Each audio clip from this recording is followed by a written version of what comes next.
Hello everyone, this is Atul Garg, your faculty for Ethics, Integrity and Aptitude, that is GS paper 4 of Civil Services mains exam. So 2025 paper is out and I hope all of you must have seen it. It was there yesterday in the evening session, and luckily this time UPSC has been easy on the students. काफ़ी paper जो first look में मुझे लगा तो apart from one और two questions paper काफ़ी आसान ही था. In fact, ethics has been the theme of whole civil services mains examination. Many questions on morality, justice, rights have been asked.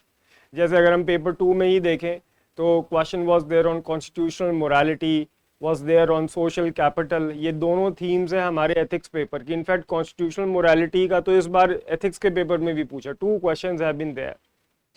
Okay, in paper 3 also questions were there on Naxalism and terrorism, which are directly related to the idea of rights and justice.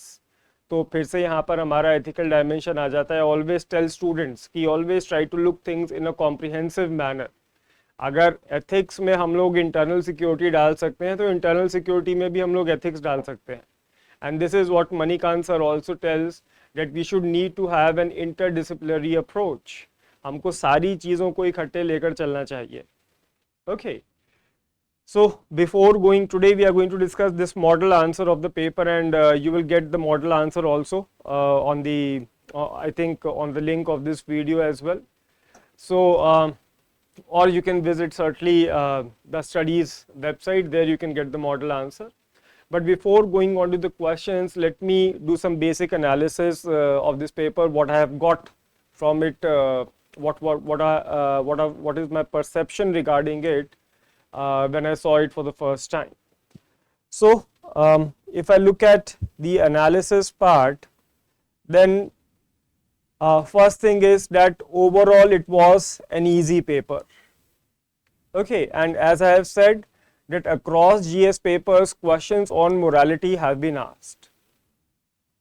Now paper was quite standard every year. It's a 250 marks paper, 130 plus 120. Section A, 130 marks, 13 questions into 10 marks each, 130.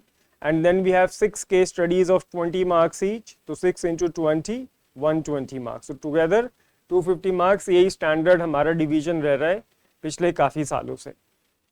ठीक है. Difficulty level, as I said, it has been reduced from the previous year due to lesser difficulty of questions in section A. Last year section B बहुत आसान था, case studies reoccurring themes के ऊपर थे, but section A में थोड़े से lengthy और complex question थे. इस बार वो भी नहीं था.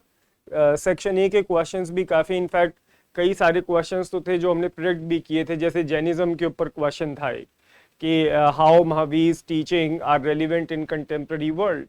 तो ये क्वेश्चन हम लोग प्रिडिक्ट कर ही रहे थे, टेस्ट सीरीज के अंदर भी डाला था. क्यों? क्योंकि बुद्धिज्म पे पूछ चुके हैं, सिखिज्म के ऊपर पूछ चुके हैं. तो एक मेजर आइडिया था कि एक नास्तिक स्कूल्स के अंदर मुझे लग रहा था कि इस बार जैनिज्म पे क्वेश्चन जरूर पूछेंगे. And this time it was there also. Plus what was done last year has been repeated this year also. UPSC ने एथिक्स की थीम्स को करंट अफेयर्स के साथ जोड़कर क्वेश्चन पूछे. नाउ यू नो ना that ethics syllabus is very limited. तो यूपीएससी नए क्वेश्चंस बनाएगा कैसे? तो what technique they have adopted now कि करंट अफेयर्स के साथ जोड़कर चीज़ों को हम क्वेश्चंस पूछेंगे. जैसे environmental ethics they have asked many questions earlier also, but now what they have done, उन्होंने environmental ethics को डाला उसको कनेक्ट किया बॉर्डर सिक्योरिटी के साथ, क्योंकि बॉर्डर सिक्योरिटी में environmental ethics ज़्यादा इन्वॉल्व है. ज़्यादातर हमारे नॉर्थ ईस्टर्न जोन्स हैं, तो वहाँ पे क्या है कि इको सेंसिटिव जोन्स हैं. तो वहाँ पे अगर हम सड़क बनाते हैं, टनल बनाते हैं, तो it can have a huge carbon footprint. तो वहाँ से कनेक्ट किया. फिर इन्वायरमेंटल इश्यूज रहे, फिर पॉलिटिक्स इन वॉर. अभी आजकल क्या हो रहा है between this Russia, Ukraine, Israel, Palestine, it is all politics which is done by China, Russia and US. तो they are doing politics through war. Social media पे क्वेश्चन आ रहा है कि सोशल मीडिया में क्या क्या एथिकल इशू है. बहुत ही डायरेक्ट क्वेश्चन है. गवर्नेंस के ऊपर क्वेश्चंस हैं. Okay, so this is the first idea कि करंट अफेयर्स के साथ उन्होंने एथिक्स को जोड़ा है. And then they are asking question. Basically हम अप्लाइड एथिक्स कह सकते हैं इनको. Question on applied ethics. All right. Then after this, length of the paper हमेशा ही ethics paper lengthy रहता है, but this time it was okay. I mean, we can any day take around 2400 words limit. इस बार जो total number of words से paper में it was somewhere around 2450, जो last time से थोड़े कम थे. लास्ट टाइम 2650 थे. जो सबसे लेंथीएस्ट पेपर आज तक पूछा गया वो 2022 का था, which was around 3000 words. 2023 में it was around 2200. तो मोटा मोटी हम कह सकते हैं कि अगर 2400 वर्ड का आपको पेपर आ रहा है तो it is something that you will take it. ठीक है, इतने पेपर के लिए तो कम से कम आपको तैयार होना ही होना पड़ेगा. Then every year, just like every year, the focus was on conceptual clarity.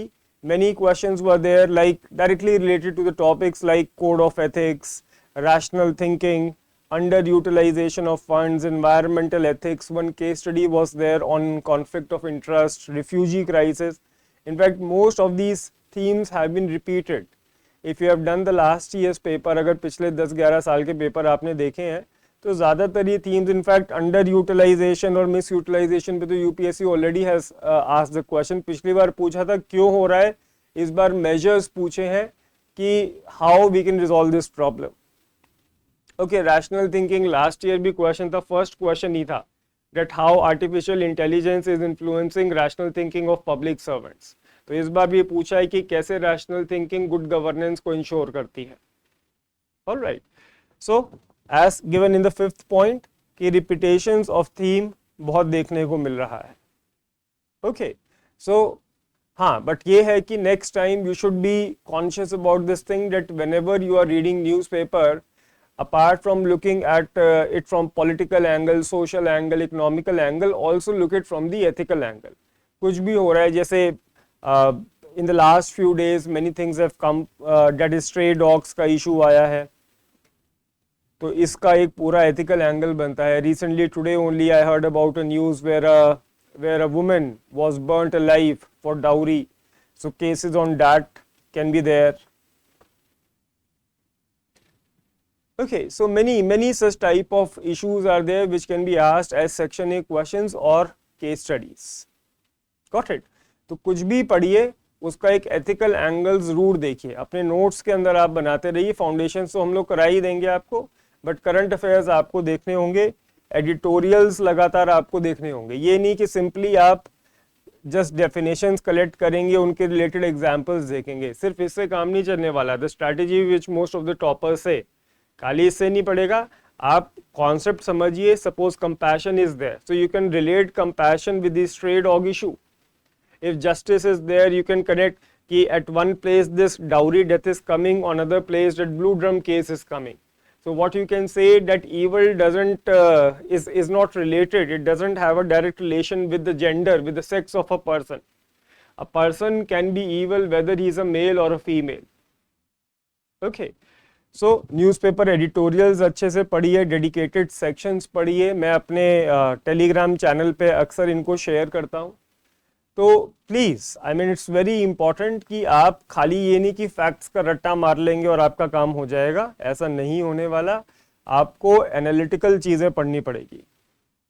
ठीक है, और ये भी नहीं है कि आप जस्ट प्रीलिम्स के बाद एथिक्स की तैयारी शुरू करें और 3-4 महीने में आपका हो जाएगा. It's not going to happen like that. You have to start preparing for it right in the starting of your preparation, because ethics is something that comes from heart, as I have told earlier also. It more than mind, it comes from your heart. So you have to internalize the idea of ethics. You have to start believing in it, and for that it needs lot of time. ठीक है, तो UPSC upgrade कर रहा है अपने questions की quality को. आपको भी अपने प्रेपरेशन को अपग्रेड करना पड़ेगा. So these are some of the analysis, some of the things that I understood from after seeing the yesterday's paper. अब हम क्वेश्चंस के ऊपर आते हैं. सबसे पहले सेक्शन ए के हम लोग क्वेश्चंस देखेंगे. पहला क्वेश्चन क्या है कि digital age, social media has revolutionized our way of communication, but it has raised many ethical issues also and challenges. So what are these ethical dilemmas?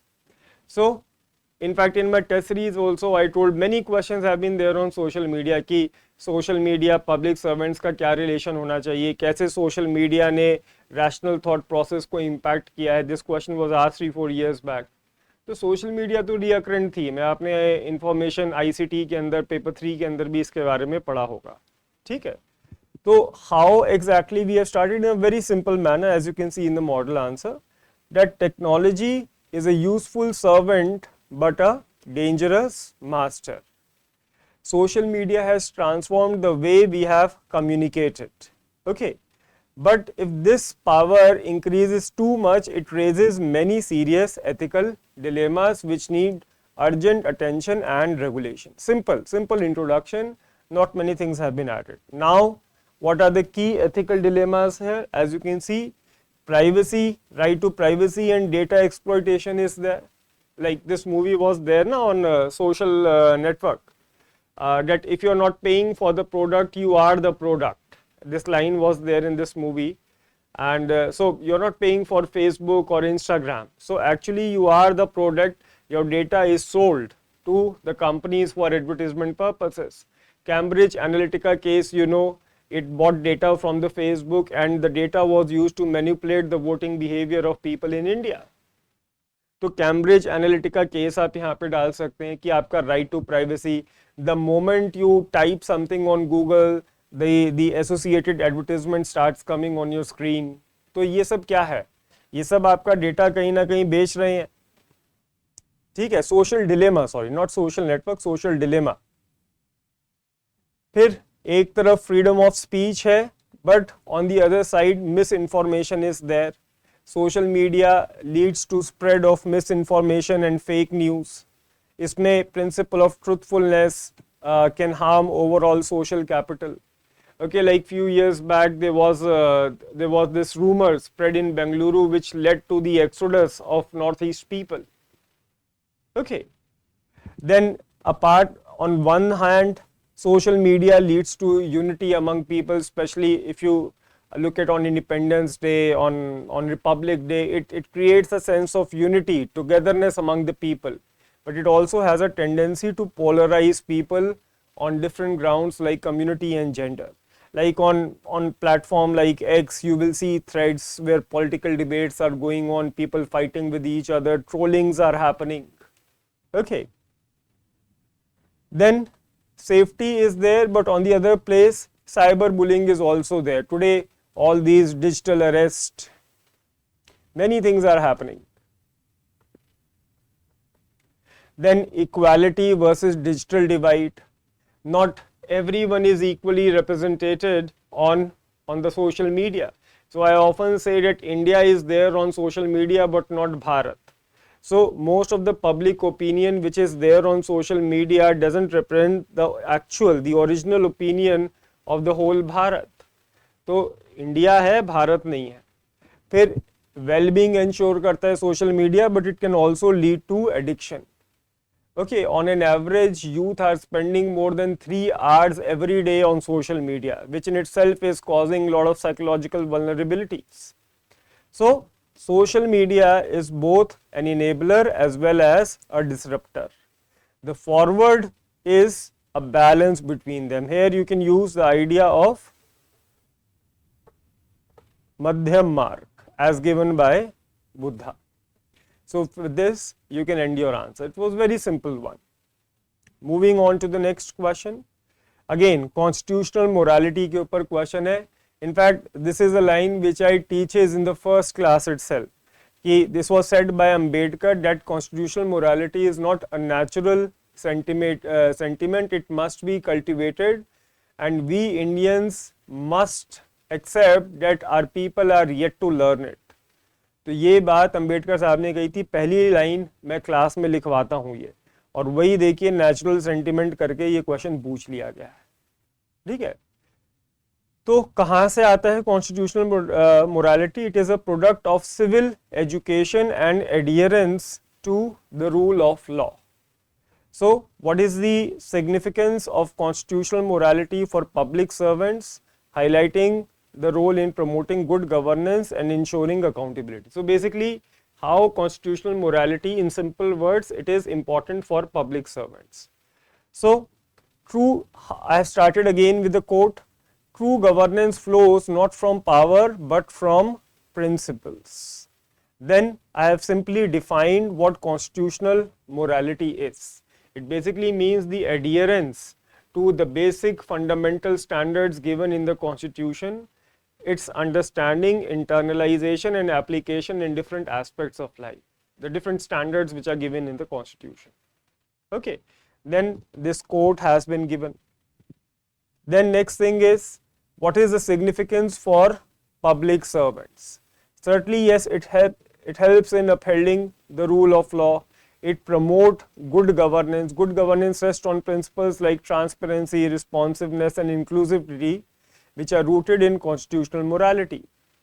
A district collector ensuring equitable distribution of welfare benefits regardless of caste or creed reflects constitutional morality in action.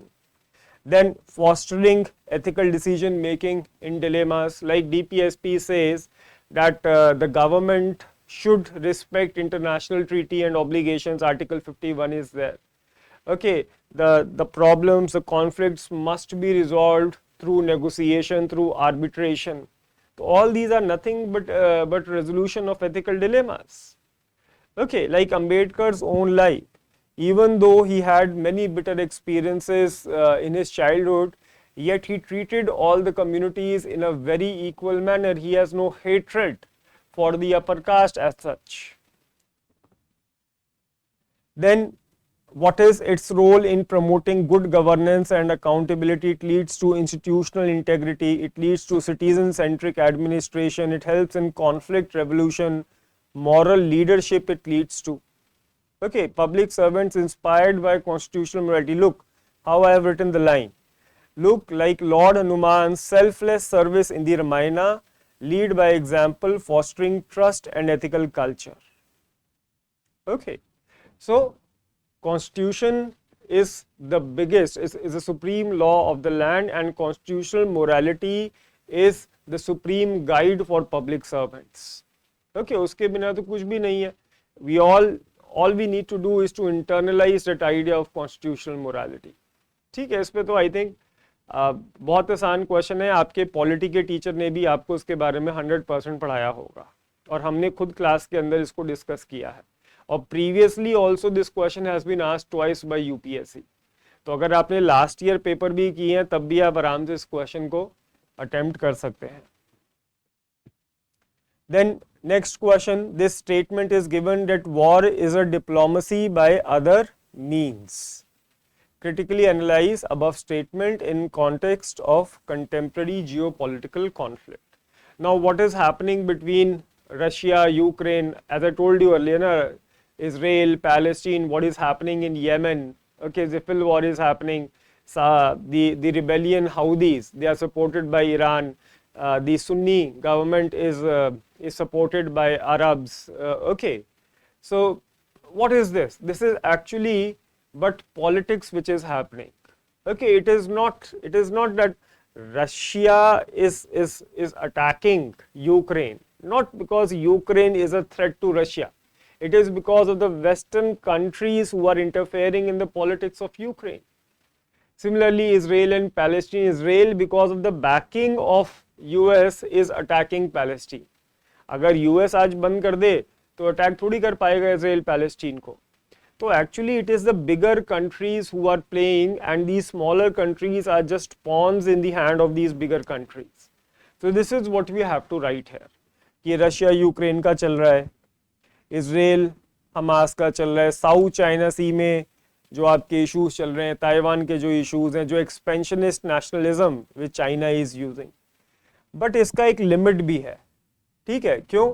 क्योंकि full fleshed war is not possible in present context. एक तो हमारा nuclear deterrence है, फिर आजकल Wars खाली front पर नहीं होती, इकोनॉमिक स्टेट क्राफ्ट से भी हो जाती है. Cyber warfare is also there. ठीक है, तो जरूरी नहीं कि war is fought only with guns, with weapons. Today it is fought with money and technology also. तो वो वाला एस्पेक्ट भी हम डालेंगे. फिर इंडिया का पर्सपेक्टिव क्या रहा है? इंडिया का हमेशा लास्ट रिजॉर्ट की तरह they have used the violence. ठीक है, अभी भी पुलवामा का हमला हुआ, फिर पहलगाम का अटैक हुआ, finally then only we resorted to violence. फिर मैरीटाइम सिक्योरिटी में भी देखें तो Indian operations, Indian navy's operation in the Red Sea shows arm diplomacy, protecting national interest without escalation. हमने कभी भी, इनफैक्ट जब पाकिस्तान पे भी हमला हुआ तो हमने खाली मिलिट्री लोकेशंस के ऊपर, टेररिस्ट लोकेशंस के ऊपर हमला किया. सिविलियन जगहों को हमने डेलिबरेटली कोशिश की कि उनको बचाया जा सके. Okay, so his dictum remains relevant. Wars, even hybrid and cyber, still aim at political objective. In fact, I gave this one quote also in my test series, that war politics is a war with bloodshed. Okay, और politics में war और politics दोनों एक ही हैं, बस एक में bloodshed होता है, एक में ब्लडशेड नहीं होता. That's the basic difference. ठीक है, so this quote I gave in my test series also.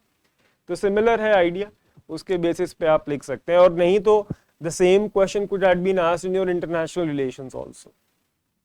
चल नेक्स्ट क्वेश्चन की तरफ बढ़ेंगे. Again national security in mind, examine the ethical dilemmas related to controversies over environmental clearance of development projects in ecologically sensitive border areas in the country. Again, question on environmental ethics, but it is specific to the development projects in border areas. I hope you guys must have prepared something on environmental ethics. So this quote I have written over here, given by Franklin Roosevelt, that the nation that destroys its soils destroys itself. Okay, in the end it is not the nature that will get extinct, it is the human race that will get extinct. Nature का क्या है, वो तो अपना एक reboot करेगा and then everything would be okay. Okay, so ecologically sensitive border areas में development projects like road, defense infrastructure, ports are often prioritized for national security. In fact इनको clearance भी जल्दी मिल जाता है security के नाम पे. Proper environment impact assessment, social impact assessment इनमें होता भी नहीं है. क्यों? बिकॉज सिक्योरिटी है. तो जब सिक्योरिटी की बात आ जाती है तो सारी चीजें फिर सेकेंडरी हो जाती हैं. बट इससे इश्यूज बहुत सारे आ रहे हैं कि ये सब चीजें बना तो रहे हैं सिक्योरिटी ग्राउंड्स के ऊपर, बट स्टेट का एक ड्यूटी है कि वो नेशनल इंटरेस्ट को तो बचाए, लेकिन साथ में it has a moral duty to conserve the environment also. जैसे ग्रेट निकोबार आइलैंड प्रोजेक्ट के अंदर क्या हो रहा है, it threatens forest and mangrove crucial for biodiversity while aiming to improve strategic defence infrastructure. फिर एक तरफ ये प्रोजेक्ट डेवलपमेंट है, दूसरी तरफ ट्राइबल राइट्स हैं. ये क्वेश्चन कई बार यूपीएससी पूछ चुकी है कि ये जो जितने भी डेवलपमेंटल प्रोजेक्ट्स होते हैं, इनका जो भार है, इनका जो सारा का सारा हार्म है, वो सारा का सारा गरीब लोग, ट्राइबल लोगों के ऊपर आता है. और इसका फ़ायदा ज़्यादातर कौन लोग हो जाते हैं, वो अमीर लोग जो शहरों में रह रहे हैं, या फिर गवर्नमेंट इसका फ़ायदा ले जाती है. और इसी से there is an unfair distribution of benefits and burdens, जिसके कारण फीलिंग ऑफ इनजस्टिस आती है, which further leads to problem of terrorism and naxalism. Separatism की प्रॉब्लम इन्हीं सब चीज़ों से निकल कर आती है. जैसे नर्मदा बचाओ आंदोलन का यहाँ पे एग्जाम्पल दे रखा है. फिर शॉर्ट टर्म गेन्स तो हो जाते हैं, लॉन्ग टर्म सस्टेनेबिलिटी को इशू आता है. फिर ट्रांसपेरेंसी वर्सेस एक्सपीडियंसी. मैंने अभी बताया ना कि आपको कि एक्सपीडिएट कर दिए जाते हैं projects in the name of national security. ठीक है, तो उससे ट्रांसपेरेंसी किल होती है, अकाउंटेबिलिटी किल होती है. तो this issue is there. Then economic growth versus ecological ethics. कि इकोनॉमिक ग्रोथ ठीक है, बट शॉर्ट टर्म में तो आप इकोनॉमिक ग्रोथ कर दोगे, यूटिलिटेरियन पर्सपेक्टिव से देखें तो लॉन्ग टर्म के अंदर लेकिन और ज़्यादा हार्म हो जाएगा. अभी आप देख लीजिए कि उत्तराखंड, हिमाचल में क्या हाल हो रहा है, क्लाउड बस्ट हो रहे हैं, कैसे फ्लड प्लेन्स के ऊपर लोगों ने घर बना लिए हैं, और कैसे those houses are getting washed away, hundreds of people are dying because of this. So India's national security can not come at the cost of environmental degradation. ये आपका फैक्ट है. और कोई भी इस तरीके के डेवलप हम करते हैं तो लॉन्ग टर्म में it will have a negative impact on the Mankind. हमारे लिए ही नहीं, पूरी की पूरी मैनकाइंड पर इसका असर पड़ेगा। ठीक है, चल नेक्स्ट क्वेश्चन की तरफ बढ़ेंगे। गिवन बिलो, वही 3 कोटेशंस है, लास्ट ईयर भी यही पूछा था। 3 कोटेशंस है, इन कोटेशंस का क्या मतलब है और प्रेजेंट कॉन्टेक्स्ट में इनका क्या मीनिंग है। तो क्वेश्चन से ही 2 पॉइंट्स तो आपको मिल जाते हैं कि इनिशियली जैसे हिंदी में वो पोएम्स के प्रसंग एंड व्याख्या लिखते थे ना आप लोग, तो कुछ वैसे ही आप इसको करेंगे। पहला है those who in trouble untroubled are will trouble trouble itself. Question पहली बार देखने में सुनने में बड़ा मुश्किल सा लगता है, ट्रिकी सा लगता है, मगर है बहुत आसान। जैसे वो सोक्रेटिस का कोट था, I know because I know that I know nothing. तो ऐसा कर कर ही है कि जो ट्रबलिंग टाइम्स में अनट्रबल्ड रहते हैं वो ट्रबल को भी ट्रबल कर देते हैं। Okay, so basically it's a question on स्थिति प्रज्ञा, स्टोइसिज्म का क्वेश्चन है ये। स्टोइसिज्म इसी की बात करता है, to control your self, be a stoic, remain calm no matter what the situation is. ठीक है, स्थिति प्रज्ञा भी इसी की बात करता है, remaining unperturbed and taking good and bad equally. ठीक है, किसी भी बात पे रिएक्ट नहीं करना, ओवर रिएक्ट नहीं करना। ठीक है, एनवी नहीं दिखाना, एंगर नहीं दिखाना। तो यही ऐसे लोग होते हैं कि इनकी तरफ कोई भी ट्रबल आ जाए ये उसी को ट्रबल में डाल देते हैं। सिंपल आइडिया है। ठीक है, तो इसमें एग्जाम्पल्स का है, देखिए सारा का सारा खेल। थोड़ा सा पहले पार्ट के अंदर, पहले 2 पैराग्राफ्स के अंदर हम इसको समझा देंगे। फिर एग्जाम्पल आप देखिए कि कैसे रतन टाटा ने अपना कूल मेंटेन किया and he rebuild the Taj Mahal hotel after Mumbai attacks. कोविड-19 के अंदर भी जिन लीडर्स ने अपना काम कंपोजर मेंटेन रखा, they were in better position to fight with कोविड-19। इसके अलावा नॉर्थ ईस्ट इंडिया में एथनिक कॉन्फ्लिक्ट्स रहे हैं, तो एडमिनिस्ट्रेटर्स ने उनको काफ़ी, जिन्होंने कूली इनको रिजॉल्व किया है, वही उसको सॉर्ट आउट कर पाए हैं। अमित शाह को आप देख लीजिए, Amit Shah ji, he resolved the very intense problems of internal security with lot of calm। तो कामनेस ही है। अगर आप राजा राम को देखें तो कामनेस थी उनके अंदर। ओके, बुद्धा ने भी यही सिखाया कि अपने आप को मेंटेन, मध्यम मार्ग का फॉलो करते हुए अपने आप को इमोशनली मेंटेन करके चलिए, तो अपने आप प्रॉब्लम सॉर्ट आउट हो जाएंगी। जैसे यहाँ पे मैंने 3 इडियट्स मूवी का भी एग्जाम्पल दिया है कि जो कैरेक्टर था रैंचो, वो क्यों बेटर था राजू और फरहान से। राजू के पास भी आईक्यू लेवल बहुत हाई था, मगर रैंचो के पास ईक्यू लेवल बेटर था। ओके, तो ये इस तरीके से दिया हुआ है। फिर एप्लीकेशन इन एडमिनिस्ट्रेशन, 2 एक आइडियाज दे दिए कि how this emotional intelligence is important in administration, कैसे प्रॉपर टीम वर्क इससे हम लोग कर पाते हैं, करप्शन को हम इससे रोक पाते हैं अगर कामनेस मेंटेन करेंगे। तो मुश्किल टाइम के अंदर सपोज कोई नेचुरल डिजास्टर है, कोई पेंडेमिक है, तो इनको हम लोग प्रॉपरली हैंडल कर सकते हैं। एग्जाम्पल्स वगैरह देते हुए हम आगे चलेंगे। ठीक है, फिर इसके अंदर मैंने ये मेरी बड़ी एक फेमस शिव मंगल सिंह सुमन की बड़ी फेमस लाइंस हैं, इनको मैंने इंग्लिश में यूज़ करा है कि वेदर इन डिफीट और victory I am not at all afraid, whatever comes on the path of struggle, this is right, that is right, I will not seek any boon. ठीक है, ये वही है कि ना क्या हार में क्या जीत में, किंचित नहीं भयभीत में, कर्तव्य पथ पर जो भी मिला ये भी सही वो भी सही। तो उसको मैंने अंग्रेजी के अंदर लिख दिया है और मेरा काम बन गया। तो मैं काफ़ी स्टूडेंट्स को बोलता हूँ कि आपको जो हिंदी मुहावरे याद हैं, जो हिंदी के कुछ गाने याद हैं, उन गानों को ट्रांसलेट करके इंग्लिश में लिख दीजिए, अपने आप ही रिटॉर्क्स का एक सेंटेंस आपका बन जाएगा। ठीक है, so that is the idea. Let's move to the next question, question 3 part B. The greatest discovery of my generation is that human beings can alter his life by altering his attitude। Simple attitude का question है, that attitudes makes you as well as destroys you। Often your success, your defeat depends upon the kind of attitude you have। मैं बच्चों को class में भी अक्सर बोलता हूँ, जैसे कुछ बच्चे लेट आ रहे होते हैं, कुछ बच्चे बार बार उठकर जा रहे होते हैं, तो मैं उनको मजाक में बोलता हूँ कि बेटा ये लक्षण ठीक नहीं नज़र आ रहे। तो लक्षण का बेसिक मतलब है कि आपका एटीट्यूड ठीक नज़र नहीं आ रहा। ओके, सब कुछ एटीट्यूड के ऊपर है। मैंने शुरुआत यहाँ पर देखे युवराज सिंह के एग्जाम्पल से की है, that he was diagnosed with cancer and yet because of his resilience, because of his positive attitude, he was able to win World Cup for the India. कितने प्लेयर्स हुए जो बहुत नीचे गिरकर बहुत ज़्यादा बुरे कंडीशंस के बाद फिर ऊपर उठे। तो ये किस चीज़ पे डिपेंड करता है? सारा का सारा आपके एटीट्यूड के ऊपर ही तो डिपेंड करता है। ठीक है, तो सारे एग्जाम्पल है। हेलेन केलर का बहुत बड़ा एग्जाम्पल आता है।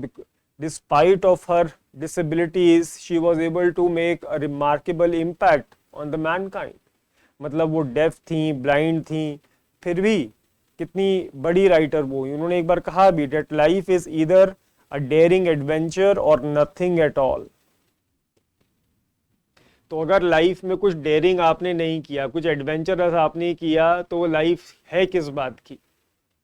ठीक है, और डेयरिंग काम तब होता है जब आदमी का एटीट्यूड पॉजिटिव होता है। यहाँ पे हम लोग ऑप्टिमिज्म और पेसिमिज्म से रिलेट करके भी इसको लिख सकते हैं।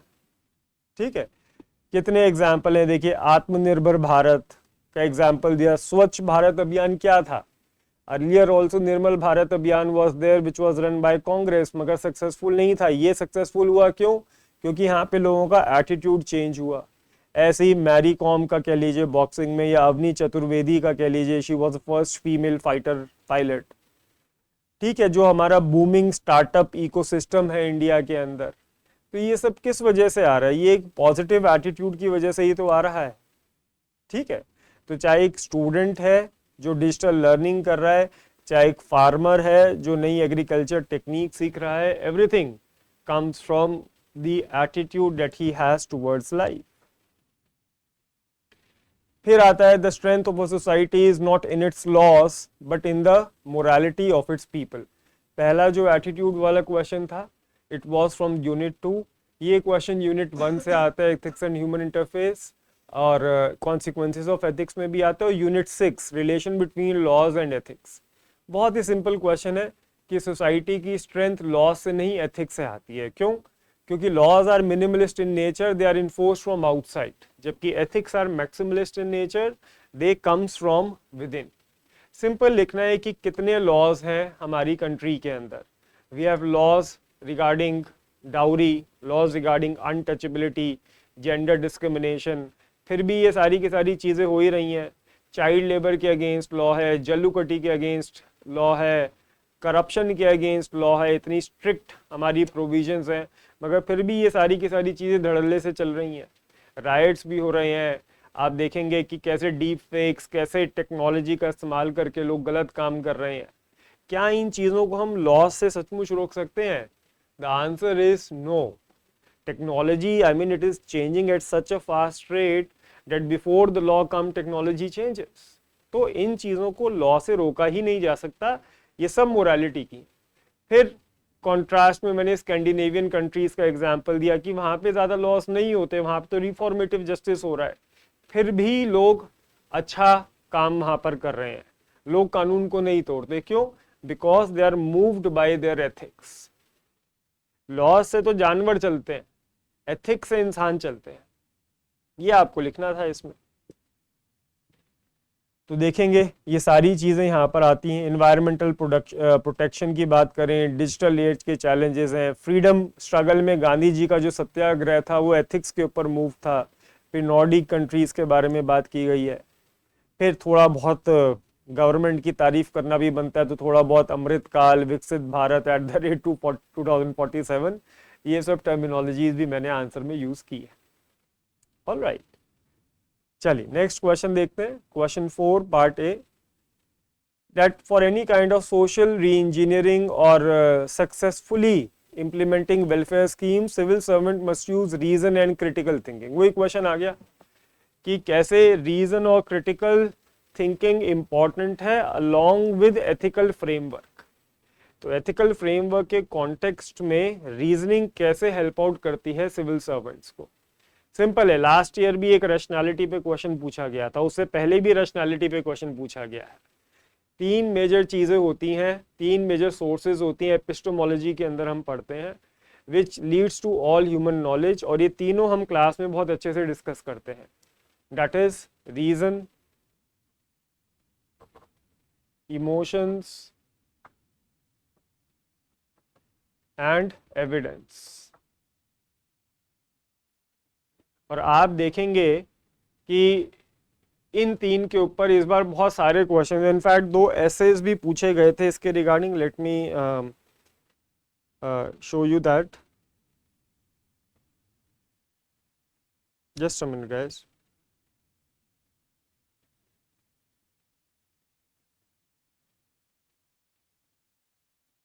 Late me see the essay paper. हाँ, 2 एसेज आप देखिए। That thought finds a world and creates one also. तो ये रैशनलिज्म के ऊपर बेस्ड है। जैसे डेकार्टे ने बोला I think therefore I am, man is the result of his thought process, Gandhi ji ने बोला। फिर दूसरा एक ऐसे पूछा था that best lessons are learn through bitter experiences. तो ये एविडेंस बेस्ड अप्रोच के ऊपर बात कर रहा है। ठीक है, कुछ स्कूल्स अभी जो एथिकल फ्रेमवर्क है ये इमोशंस की बात कर रहा है। तो इन 3 स्कूल्स को हमेशा आप दिमाग में रखिए और इन तीनों के ऊपर आपके एसेस तैयार होने चाहिए। ठीक है, बेस्ट अंडरस्टैंडिंग, बेस्ट डिसीजंस कब आते हैं? जब इन तीनों को इंटीग्रेट किया जाता है अच्छे से। ठीक है, फिर थोड़ा बहुत एक अच्छी बात लिखी इंट्रोडक्शन में, that reason and critical thinking are the lights by which society navigates the darkness of ignorance and justice। Reason critical thinking की बात सोक्रेटिस ने भी की अपने सोक्रेटिक मेथड में। प्लेटो ने भी इसके बारे में बात की, जो फिलोसोफर किंग था, he was a rational man. Aristotle ने भी इसी के बारे में बात करी, that human beings are rational, their aim, their goal in life to achieve their full rationality। तो उन सब के बारे में आप लिख सकते हैं। फिर कैसे ये इंपॉर्टेंट है कॉन्टेक्चुअल अडेप्टेशन के लिए, प्रॉब्लम सॉल्विंग के लिए, एविडेंस बेस्ड डिसीजन मेकिंग। ठीक है, इसके बाद मैंने साथ में एग्जांपल्स वगैरह भी दिए। मगर हाँ, ये ज़रूरी है कि क्रिटिकल थिंकिंग आपके विद इन एथिकल फ्रेमवर्क होनी चाहिए, अदरवाइज उससे प्रॉब्लम होगा। Ensuring fairness, equity, law, compassion, ethics, balance, emotions with reasons. तो ये सब चीज़ें आपको साथ में लेकर चलनी पड़ेगी कि कैसे, yes being reasonable, being objective is good, मगर बहुत ज़्यादा ऑब्जेक्टिव हो जाएंगे, बहुत ज़्यादा कानून फॉलो करने लगेंगे तो कई बार गरीब के साथ इनजस्टिस हो जाती है। तो equity is a good thing, equity को भी साथ में रखना है। जैसे एडम स्मिथ ने कहा था that the moral judgment of a person is shaped by his ability to empathize, to empathize with other people। तो जब तक हार्ट में एम्पैथी नहीं होगा, एथिक्स नहीं होगा, how will you do justice to others? Reason और क्रिटिकल थिंकिंग तो तरीका है। ठीक है, इस तरीके को गाइड आपकी मोरालिटी, आपकी एथिक्स करती है। अंडरस्टूड? चल, फिर ये कल्चरल रिफ्लेक्शन भी मैंने दिया हुआ है, कैसे आर्टिकल 15 और पंचायत, कैसे दोनों सीरीज के अंदर how the civil servants though they were moved by their ethics but the way that they choose was based on reason and critical thinking. तो कई जगह देखिए, मैं अक्सर आंसर्स में बोलता हूँ कि कुछ भी यूज करो, मैथोलॉजीज यूज करो, मूवीज यूज करो, कार्टून्स यूज करो, कुछ भी करो, बस लॉजिकल होना चाहिए, वहां पे अप्लाई होना चाहिए। फिर नेक्स्ट क्वेश्चन की तरफ बढ़े, मेजर टीचिंग्स ऑफ महावीर। ये भी क्वेश्चन अगर किसी का रह गया तो भाई फिर गॉड हेल्प्स हिम, इससे ज्यादा डायरेक्ट क्वेश्चन क्या होगा। कोर्ट के साथ शुरू किया, अहिंसा परमो धर्मा। ठीक है, बेसिक एक छोटा सा इंट्रोडक्शन इनके बारे में दिया। फिर बेसिकली 5 मेन वॉर्स जो उनके माने जाते हैं, पंचव्रतास। अहिंसा कैसे इंपॉर्टेंट है, उसको हम इन्वायरमेंट के कॉन्टेक्स्ट में, अगेन मैंने मूवी का एग्जांपल दिया है। ग्रीन जेनिज्म एक टर्म आता है, ऑर्गेनिक फार्मिंग की बात होती है। गांधी जी की फिलॉसफी सत्याग्रह उस पर बेस थी। फिर कैसे सत्या, कैसे मीडिया एथिक्स की बात की है, नॉन स्टीलिंग। आज जो हमारी पॉलिसीज चल रही हैं, ये लोग बड़े बड़े बिजनेसमैन बैंकों का पैसा लेके भाग रहे हैं। ब्रह्मचर्य, सेक्सुअल मिसकंडक्ट बढ़ता जा रहा है, हेडोनिस्टिक टेंडेंसी से एक्स्ट्रा मैरिटल अफेयर्स बढ़ रहे हैं। अपारिग्रह के तो सारे एग्जांपल्स हैं ही कि कैसे कॉन्सेंट्रेशन ऑफ वेल्थ हो रहा है, कैसे ब्रिटिश राज से बिलियनियर राज की तरफ हम मूव कर रहे हैं। फिर अनेकांतवाद के ऊपर मैं बहुत चीज़ें बताता हूँ आपको कि truth has multiple aspects, multiple parts. तो अगर पूरा ट्रुथ समझना है तो you have to combine all the aspects. ठीक है, तो ये जो इसराइल पैलेस्टीन है, इंडिया पाकिस्तान रिलेशंस हैं, ये सब अनेकांतवाद से सॉर्ट आउट कर सकते हैं। कम्युनलिज्म है, cow vigilantism, riots, mob lynching, moral policing, ये सब अनेकांतवाद से हम लोग सॉर्ट आउट कर सकते हैं। फिर कर्मा की थ्योरी के ऊपर आइडिया दिया हुआ है, जीवाइन लिबरेशन की बात की गई है। ठीक है, अभी देखिए रिसेंटली भी जो allowing sterilised stray dogs to return to their areas, ये जीव और लिबरेशन के ऊपर मैंने दिया है। ठीक है, और फिर एक छोटा सा कंक्लूजन आप देखेंगे कि यहाँ पर उनके बारे में बात की गई। All right, simple direct question था ये, मतलब ये तो मैं बहुत इजीली मतलब आप लोग अटेम्प्ट कर सकते हैं। अगर ये भी नहीं कर पा रहे तो इसका मतलब you have to revisit the preparation that you have done for ethics. Then coming to this question number 5, part A, that one who is devoted to one's duty attain highest perfection in life. Analyze this statement with reference to the sense of responsibility and personal fulfillment as a civil servant. Duty की बात की गई है, तो duty दिमाग में आते ही cantt दिमाग में आना चाहिए। Kant talks about his deontological approach, फिर उनके दो कैटेगोरिकल इम्पेरेटिव की बात आती है, फिर भागवत गीता ने इसके बारे में बात की है। भागवत गीता टॉक्स अबाउट निष्काम कर्मा।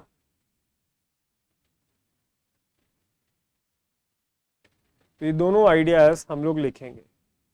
ठीक है, शुरुआत चाहे तो आप निष्काम कर्मा से कर सकते हैं, it's a means based approach आप लिख सकते हैं। और इससे क्या होता है, इससे एक तो सेंस ऑफ रिस्पॉन्सिबिलिटी आती है और पर्सनल फुलफिलमेंट भी होती है। ठीक है, जैसे वही देखिए निष्काम कर्मा के बारे में लिखा हुआ है यहाँ पे। और लाइफ तो अपने आप में एक जर्नी है। ठीक है, इसके ऊपर ऐसे भी आया है कि life is about a journey, it's not a destination. ये ऐसे पूछा था, इसी के ऊपर ये ड्यूटी वाला अप्रोच भी आप लिख सकते हैं कि हमें बस अपना ड्यूटी करना है। कर्मण्येवाधिकारस्ते मा फलेषु कदाचन। Okay, we have rights to perform our duties but we have no rights over the fruits of our action.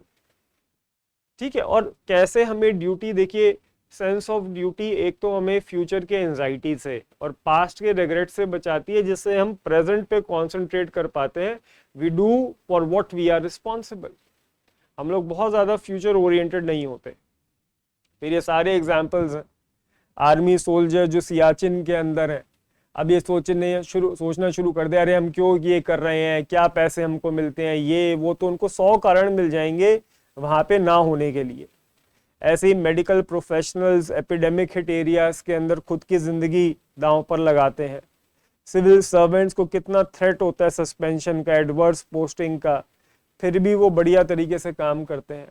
जैसे आर्मस्ट्रॉन्ग पामे का एग्जाम्पल यहाँ पे दिया हुआ है कि despite of no political support he ended up making 100 kilometer of road through crowdfunding।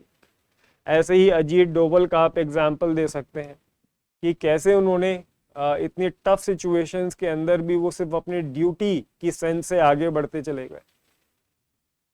और देखिए ड्यूटी का मतलब ये नहीं कि सिर्फ बाहर ही आपका काम हो रहा है, इंटरनली भी आपके गोल्स अचीव हो रहे हैं। इनफैक्ट इंडियन फिलॉसफी तो यही कहती है कि बस आपको अपने वर्ण और अपने आश्रम और पुरुषार्थ, इन तीन के बेस पर आपको अपना ड्यूटी करते हुए जाना है and you will achieve your moksha. और कुछ नहीं करना आपको। The perfection of a man's soul is measured by the excellence of his actions। Societal impact इससे बढ़िया पड़ता है, रिफॉर्म्स होती हैं सोसाइटी के अंदर, इंट्रिंसिक सेटिस्फैक्शन मिलती है आदमी को। तो ये नहीं कि ड्यूटी करने से खाली बाहर वालों को फायदा मिलता है, आपको खुद को बड़ा फायदा मिलता है। Such people can sleep really well. एक इंट्रिंसिक मोटिवेशन आता है ऐसे लोगों को। Such people they enjoy doing their work. ऐसा नहीं कि ट्रांसफर भी हो रहा है, होने दो, कोई फर्क ही नहीं पड़ता इन लोगों को, ये सिर्फ कहीं भी जाएंगे अपना काम अच्छे से करते हैं। और ऐसे ही ऑफिसर्स की आज हमें जरूरत भी है। ऑलराइट, चलिए let's move to our next question, question 5 part B.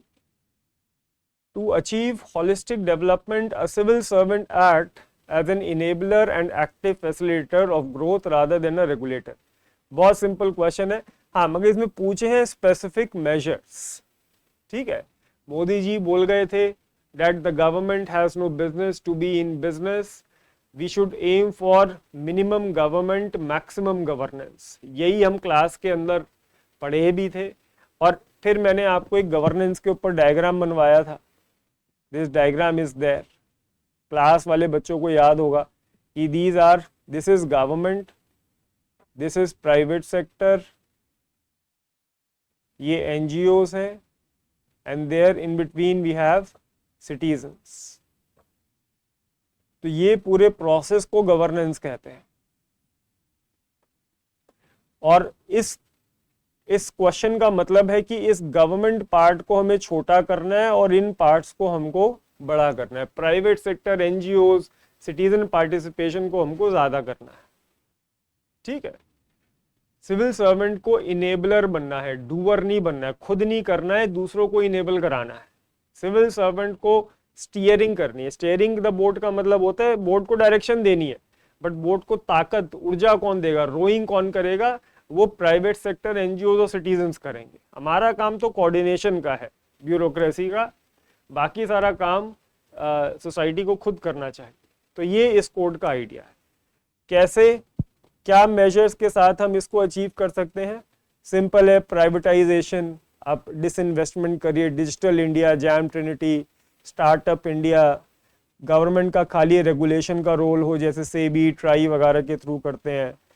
फिर अटल इनोवेशन वाले जो, ये आई थिंक थोड़ा सा रिपीटेड हो गया स्टार्टअप इंडिया, यहाँ पे ये स्टार्टअप की जगह इनोवेशन मिशन के बारे में कि कैसे रिसर्च डेवलपमेंट के थ्रू ये हो सकता है। इंडिया को कैसे गवर्नमेंट को आउटसोर्सिंग करना चाहिए पब्लिक प्राइवेट पार्टनरशिप के मॉडल के ऊपर। फिर सरकार का काम है बढ़िया इंफ्रास्ट्रक्चर बुला दे, स्मार्ट सिटी मिशंस वगैरह, एनवायरमेंटल सस्टेनेबिलिटी लेकर आए। तो ये सब स्टेप्स अगर लेंगे तो अपने आप काम हो जाएगा। लीडर का काम ये नहीं होता कि उसको चार्ज लेना है, उसका काम है कि उनकी देखभाल करना जो पहले से चार्ज में है। एक अच्छा लीडर वो होता है who is not insecure about his position but he is the one who creates more leaders। ठीक है, तो ये आइडिया है, सिंपल डायरेक्ट क्वेश्चन है, मतलब इसमें इससे इजी क्या ही होगा। ये आपके गवर्नेंस के पेपर के अंदर भी आ सकता था। Then this question 6 part A, it is said that for an ethical work culture there must be a code of ethics in place in every organization।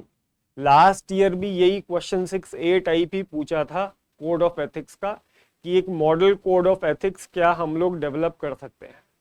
ठीक है, इससे वैल्यू बेस्ड और कंप्लायंस बेस्ड वर्क कल्चर होगा।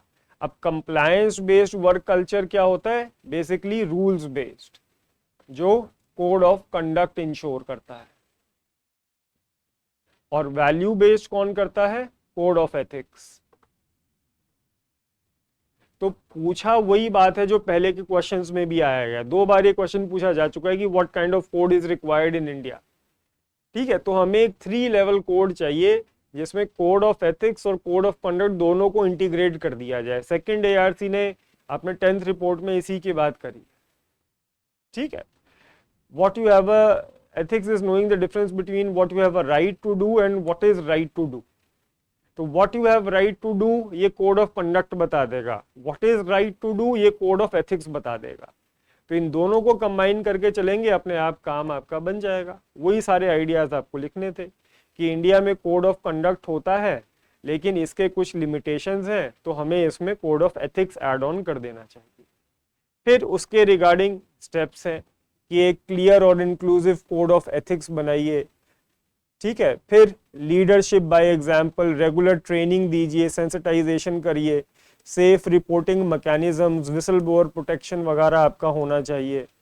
फिर conflict of interest management आपको अच्छे से करना है। इंसेंटिव दो एथिकल बिहेवियर के लिए, ट्रांसपेरेंसी रखो प्रोसेस के अंदर, पीरियोडिक एथिकल ऑडिट्स आप कराइए। तो इससे क्या होगा? अपने आप चीज़ें सॉर्ट आउट हो जाएंगी। यही सेम क्वेश्चन, इनफैक्ट मैंने कुछ नया भी नहीं बनाया, ये सारे पॉइंट्स मैंने लास्ट ईयर के मॉडल आंसर से उठा लिए थे। ठीक है, तो इससे आप बस कुछ नहीं है, दिमाग में छोटा सा टॉपिक है, उसी को घुमा घुमा के यूपीएससी बार बार पूछ रही है। Got it? चल नेक्स्ट क्वेश्चन की तरफ हम बढ़ेंगे। That India is an emerging, अब देखिए they have just try to increase the length of the question, nothing else. Even if they wouldn't have added this line, it wouldn't have made any difference. Okay, question क्या है? That despite of us being the fourth largest economy, there have been certain problems in sectors. Problem is happening that funds are either underutilized or misutilized. What specific measures would you recommend for ensuring accountability and proper utilization of public funds? Unit 7 के अंदर ये topic है हमारा, utilisation of public funds, और वहां से same repetitive question है। 2019 के अंदर भी ये क्वेश्चन पूछा गया था। तब पूछा था कि क्यों हो रहा है अंडर और मिस यूटिलाइजेशन, अब पूछा है कि क्या मेजर्स आप इसके लिए ले सकते हैं। सिंपल स्टार्ट करिए that utilisation of public funds is an ethical issue as we are using public money. Government public पैसा यूज कर रहा है, अपना खुद का पैसा तो उसका नहीं है। And all government means is finance. Government का overall credibility depend करता है how prudently it is using public funds, public resources को कैसे use कर रहा है। तो जैसे यहाँ पे मैंने कोड भी लिखा है that public money is public trust। ठीक है, आज इंडिया में लोग क्यों नहीं टैक्स पे करना चाह रहे? क्योंकि वो देखते हैं कि कितने खराब तरीके से हमारे पैसे को यूटिलाइज किया जाता है। फिर देखिए यहाँ पे यही लाइन मैंने वहाँ से भी लिया है, मोदी जी ने भी एक्नॉलेज किया था कि हर 1 रुपए खर्च करने पे खाली 15 पैसा लोगों तक पहुँच पाता है। तरीके क्या है इसको ठीक करने के? ये लीकेजेस वगैरह आपके ख़त्म हो, आउटकम बेस्ड बजटिंग करा दीजिए। सिंपल है, आपका इकोनॉमिक्स से उठाया गया है। ऑडिट्स कराइए, बजटिंग कराइए, गवर्नेंस का क्वेश्चन है। टेक्नोलॉजी ई गवर्नेंस के थ्रू बजटिंग होगा। कैपेसिटी बिल्डिंग करिए ग्रास रूट लेवल के ऊपर। 74th अमेंडमेंट एक्ट आएगा यहाँ पर। Citizen participation, social audit, accountability mechanisms हैं जैसे लोकपाल, विसल ब्लोइंग, ये सब चीज़ें। इंसेंटिवाइज करिए एफिशिएंट यूटिलाइजेशन को। पैसे खराब करने के लिए सज़ा नहीं होती, मगर पैसे बचाने के लिए कोई इनाम भी नहीं होता। तो दोनों चीज़ों के ऊपर वर्कआउट करिए। 6-7 पॉइंट्स भी आप लिख देंगे, आपका बन जाएगा आंसर। 5 पॉइंट्स भी लिख देंगे अच्छे से समझाकर एथिक्स वगैरह के साथ, तो बहुत ईजिली आप इसे अटेम्प्ट कर सकते हैं। अगेन देखिए, अप्रोच आपको इंटरडिसिप्लिनरी यूज़ करनी पड़ेगी। गवर्नेंस का, इकोनॉमिक्स का, सबका, इन्वायरमेंट एंड इकोलॉजी का, सबका इंफॉर्मेशन यूज़ करते हुए ये आंसर्स करने पड़ेंगे। तो आई होप, आई थिंक ये सेक्शन ए हमारा ख़त्म होता है। तो आई होप इसमें आपको कोई डाउट नहीं होगा, इजी क्वेश्चन से। और अगर कोई डाउट होता है तो you guys can message me any time, you guys can reach to the study IAS। Now we will jump to section B, case studies. So let's move to section B now. Again जैसा हमने class में discuss किया था that certain themes are there, और हर साल UPSC क्या कर रही है, इन्हीं थीम्स को बार बार रिपीट कर देती है। जैसे ये जो पहला क्वेश्चन आप देख सकते हैं, ये पर्सनल एथिक्स के ऊपर था कि एक तरफ आपके डिस्ट्रिक्ट में आप फंसे हुए हैं, वहाँ पे एक क्लाउड बस्ट हो गया है और घर पे आपकी माँ बहुत बीमार है, फाइनली शी डाइज ऑल्सो। तो आप वहाँ जाके लास्ट राइट्स परफॉर्म करेंगे या फिर अपना डिस्ट्रिक्ट में रह के लोगों की मदद करेंगे। उसी तरीके से एक क्वेश्चन कॉन्फ्लिक्ट ऑफ इंटरेस्ट के ऊपर आ गया था, एक रिफ्यूजी क्राइसिस के ऊपर क्वेश्चन था। सेम क्वेश्चन यूपीएससी पहले भी पूछ चुकी है। ठीक है, तो बहुत आसान मैं कहूँगा केस स्टडीज, थोड़ा सा लेवल लेंदी कर देते हैं जो कि बच्चे पैनिक कर जाएं, अदरवाइज इनमें कुछ भी नहीं था। ओके, और अगर आपने लास्ट 11-12 ईयर्स के पेपर भी कर लिए तब भी आप इन केस स्टडीज़ को बहुत आराम से अटेम्प्ट कर सकते हैं। जैसे पहला केस मैंने आपको बताया कि विजय एक डिप्टी कमिश्नर है, रिमोट हिली नॉर्दर्न स्टेट के अंदर एक डिस्ट्रिक्ट है उसका। अब क्लाउड बस्ट हो गया है, ठीक है, कि बहुत सारे एरियाज एकदम बिल्कुल बारिश में बह गए हैं। रोड नेटवर्क, टेलीकम्युनिकेशन सब कुछ डिसरप्ट हो गया है। बहुत सारे घर डिस्ट्रॉयड हो गए हैं, 200 से ज़्यादा लोग मर गए हैं, 5,000 से ज़्यादा बैडली इंजर्ड है, और जो पूरी सिविल एडमिनिस्ट्रेशन है वो विजय के अंडर काम कर रही है। उन्होंने temporary hospital, shelter homes, camps वगैरह स्टैब्लिश किए हैं, हेलीकॉप्टर सर्विसेज हैं जो घायल है उनको ले जाने के लिए। बट तभी विजय को अपने होम टाउन से न्यूज़ आता है कि his mother is seriously, again northern part से स्पेशली उस वहाँ से निकलना, केरला पहुँचना इन इटसेल्फ, कि कम से कम भी वो अगर करे जाए तो कम से कम 2 दिन उसको लग जाएंगे। ठीक है, तो एक उसकी बहन है जो यूएस सिटीजन है, वो यूएस से भी आना चाहे तब भी कम से कम 2-3 दिन उसको लगेंगे ही लगेंगे। ऑल राइट, तो अब क्या है कि और ज़्यादा इसमें लिखा हुआ है कि things have become tougher, as you can see here that the situation in the affected areas have become worse due to resumption of heavy rains after a gap of 5 days। 5 दिन बाद फिर से heavy आपके रेन हो गए। Continuous messages are coming on his mobile from the home time कि भैया मदर के लास्ट राइट के लिए आ जाओ। तो ये एक स्थिति है जहाँ पे एक मॉरल ट्रेजेडी है विजय के लिए। ठीक है, क्वेश्चन वही 4 है सिंपल, एथिकल डिलेमास क्या है, ऑप्शंस क्या है, इवैल्यूएट करिए सभी ऑप्शंस को और कौन सा ऑप्शन यहाँ पर आपके लिए मोस्ट अप्रोप्रिएट रहेगा। Simple standard questions asked by UPSC. तो हम देखिए कि किस तरीके से हमने अपने इंट्रोडक्शन को लिखा है कि Vijay in this case faces a profound moral tragedy as he is forced to choose between his own mother and mother India. इन दोनों के बीच में उसको चूज करना है। एक तरफ उसको सिवियर नेचुरल डिजास्टर को मैनेज करना है जो उसका प्रोफेशनल ड्यूटी है, और दूसरी तरफ पर्सनल ड्यूटी है अपने मदर के लास्ट राइट्स को परफॉर्म करने की। Then these stakeholders, I have written stakeholders को आप, मैं डायग्राम, क्योंकि my computer's knowledge is not that good, तो मैं डायग्राम बना नहीं पाया। आप चाहें तो ये सन फॉर्मेशन या स्टार फॉर्मेशन वगैरह कुछ करके एक डायग्राम टाइप बना सकते हैं, वो आप लोगों को आता है आराम से। तो स्टेक होल्डर्स यहाँ पर लिख दिए गए हैं। फिर ऑप्शंस क्या हैं, ऑप्शंस मैं बता ही चुका हूँ कि जब ऑप्शंस पूछे तो मिनिमम 2 मैक्सिमम 4 का प्रिंसिपल रखिए। ठीक है, अगर मेरिट्स एंड डिमेरिट्स नहीं पूछे गए तो आप एक्सेप्शनल केसेस में 5 ऑप्शन रख सकते हो, मगर 4 ऑप्शन मोर देन इनफ है। इसमें 4 क्या है कि भैया या तो वो स्टे करेगा, जाएगा ही नहीं, या फिर एक छोटी सी ब्रेक ले लेगा, या फिर वो अपने he will ask his superiors to send some other officer, some special officer in charge can be sent and he can be relieved, और या फिर no leave until red alert passes। ठीक है, कि कोई लीव जब तक नहीं लेगा जब तक रेड अलर्ट आपका निकल नहीं जाता।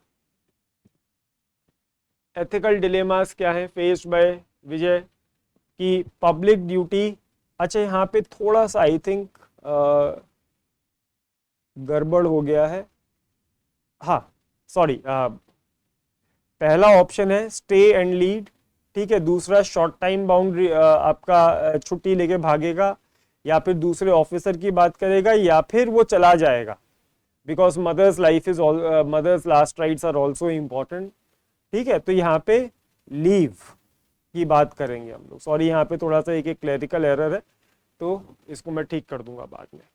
ठीक है, चलिए फिर एथिकल डिलेमास क्या है विजय के कि पब्लिक ड्यूटी है एक तरफ और दूसरी तरफ पेरेंटल ड्यूटी है। एक तरफ उसका प्रोफेशनल इंटेग्रिटी है, एक तरफ कंपैशन, जस्टिस है, और खुद के साथ भी तो फेयरनेस रखनी है उसको, वरना पूरी जिंदगी रिमोर्स रहेगा। एक तरफ पब्लिक ट्रस्ट है, दूसरी तरफ पर्सनल वेलबींग है। मीन्स और एंड्स का डिबेट यहाँ पर आता है कि माँ के लिए चला तो जाएगा, बट क्या मीन्स उसने यूज करे, कि कैसे अपनी डिस्ट्रिक्ट को जो उसकी ड्यूटी थी उसको छोड़कर वो जा रहा है। फिर इवैल्यूएशन आपका आ जाएगा कि यहाँ पर ठीक है, leave immediately for the home town, stay back and lead operation, short time bound leave and seek state deputation support. तो आराम से आप इनके जो मेरिट्स एंड डिमेरिट्स हैं वो अपने उन 11-12 स्कूल्स को यूज़ कर सकते हैं कि utilitarian short term long term क्या इम्पैक्ट आएगा। राइट्स हैं फिर तो मदर का राइट है, राइट टू डिग्निफाइड डेथ, जबकि वहाँ पे जो फंसे हुए सिटीजन हैं उनका राइट टू लाइफ है, उनका right to get services from the government है।